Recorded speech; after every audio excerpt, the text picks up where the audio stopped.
Donc chrétiens, engagez-vous en politique, mais aussi dans le domaine associatif. Bonjour, je m'appelle Florine, j'ai 27 ans. Dans la vie, je suis engagée en politique et je suis maire adjointe dans une commune de 20 000 habitants dans le 91. Je suis également wedding planner et je fais une école biblique en parallèle à Momentum Academy. Moi, je suis élue depuis que j'ai 21 ans. Je pense que c'est Dieu qui a toujours tracé un chemin. En fait, depuis que je suis petite, j'ai été élue au conseil municipal des enfants et c'est comme ça que j'ai rencontré le maire actuel de ma commune et en fait, on a toujours été très proches. Et un jour, elle m'a demandé est-ce que tu veux bien être sur ma liste? Alors moi, je me sentais pas du tout capable, mais les choses ont fait que j'ai accepté et j'en suis là où j'en suis aujourd'hui grâce à elle. Je suis chrétienne, donc forcément, ma foi influence beaucoup mon mandat. Par là, j'entends qu'on ne va pas mentir, on ne va pas dire de fausses choses, on ne va pas être démagogique, parce que c'est quelque chose qu'on peut beaucoup voir en politique et moi, je mets beaucoup d'honneur en fait à conserver mes valeurs. Et moi, c'est ce que je dis toujours par rapport à mon mandat, c'est que l'amour est mon moteur.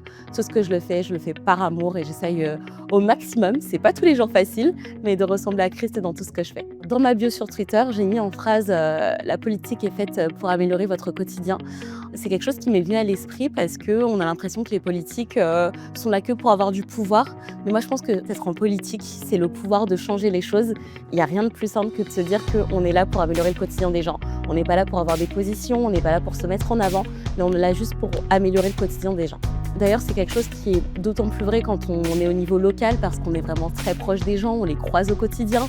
Moi, je croise les gens quand je fais mes courses, quand je me balade, quand je vais courir. Donc, c'est sûr que c'est un peu plus demandant. Et là, on voit vraiment concrètement ce qu'on fait au quotidien pour les gens. De manière très concrète, parce que c'est un dispositif qui me tient énormément à cœur. En fait, nous, on met en place des bourses au permis et au BAFA.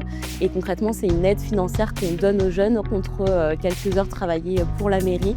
C'est beau de pouvoir croiser les jeunes dans la rue, qui te reconnaissent et qui te disent merci. On dit souvent que les chrétiens devraient rester à distance de la politique. Moi, je pense qu'au contraire, on devrait beaucoup plus s'engager. Moi, c'est quelque chose que j'ai à cœur depuis que je suis toute petite, mais j'imaginais pas en arriver là. Mais c'est vrai que Dieu a tracé un chemin. Le problème quand on est chrétien, c'est qu'on se croit déjà citoyen du royaume éternel et on oublie qu'on est sur terre. Et moi, je pense qu'en fait, on a des droits, on a des devoirs et qu'en tant que chrétien, on devrait s'impliquer dans la vie locale. En ce moment, nous sommes en pleine période de la campagne pour les élections municipales et je dois dire que je vis cette période sous la grâce de Dieu.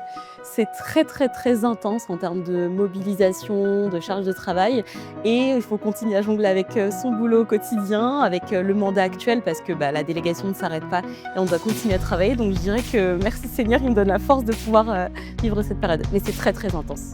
Si je devais dire quelque chose à quelqu'un qui hésite à s'engager dans la vie publique, je lui dirais de prier. Parce que je considère que la direction de Dieu est vraiment très très importante dans ce domaine. Voilà, c'est pas un domaine que je mets à part par rapport à un autre travail, c'est juste que ça demande beaucoup de sagesse et je considère qu'on peut pas s'y lancer comme ça, mais que la direction de Dieu est primordiale. Donc prie et Dieu te répondra.